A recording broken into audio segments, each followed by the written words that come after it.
माननीय सभी ज्योतिष जिज्ञासु एवं ज्योतिर्विद बंधुओं को सादर प्रणाम। आज हम आपके समक्ष पुनः उपस्थित हुए हैं। आज एक विशेष विषय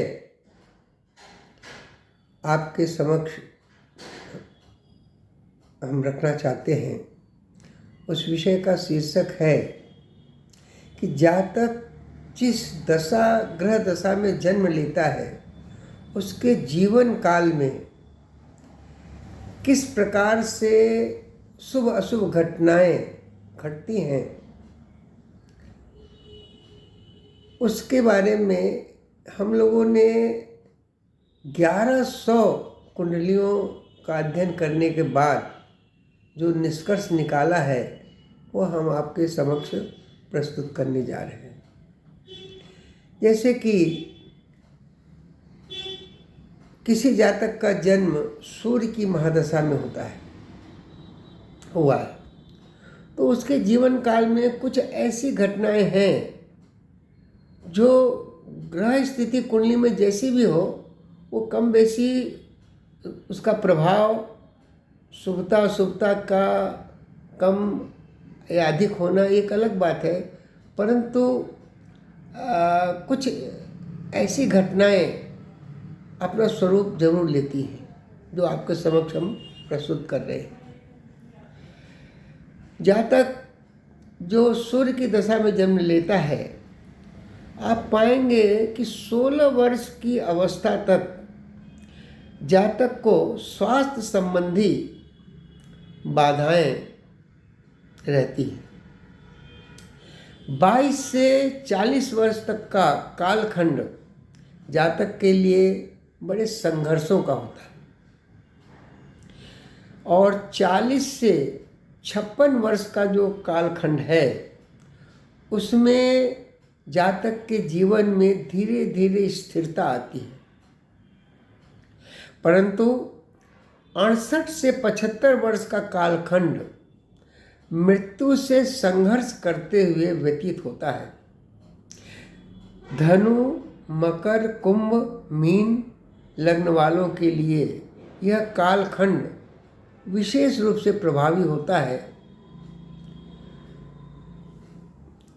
इसी प्रकार यदि कोई जातक का जन्म चंद्रमा की महादशा में होता है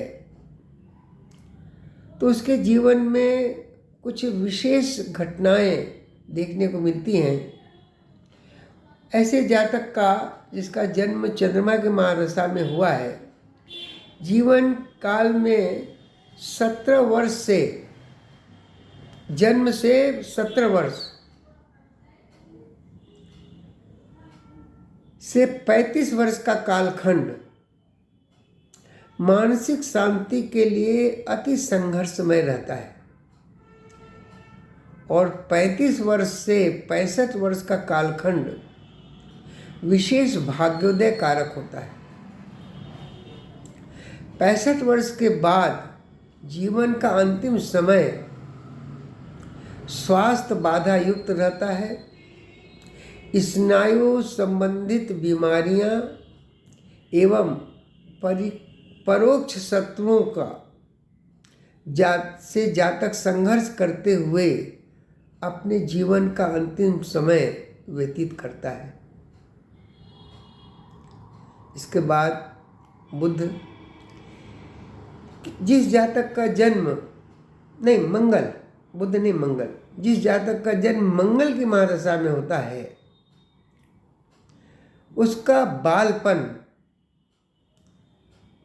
घाव, चोट, फोड़ा, फुंसी, ज्वर आदि के कारण स्वास्थ्य बाधा बनी रहती है।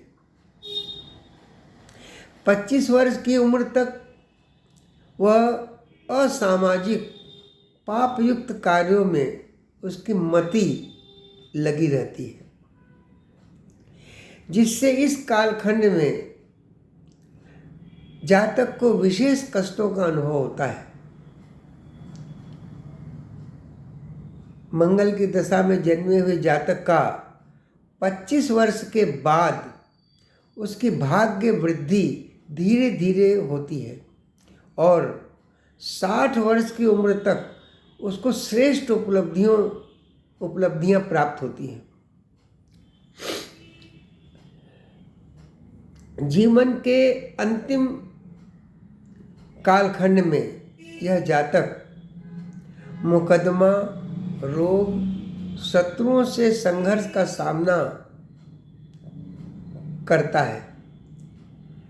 इसका मति जो है भूत प्रेत, जंतर मंतर इस प्रकार के उच्छिष्ट कार्यों में व्यतीत होता है। ऐसा जातक स्नायु रोगों से पीड़ित होकर मृत्यु को प्राप्त होता है। तो बंधुओं, आज हमने सूर्य, चंद्रमा, मंगल तक की जो विवेचना, एक अनुभव है 1100 कुंडलियों का, वो हमने आपके समक्ष रखा। अब दूसरे एपिसोड में हम बुध आदि दशाओं के बारे में बताएंगे। तब तक के लिए हम आपसे विदा लेते हैं। प्रणाम।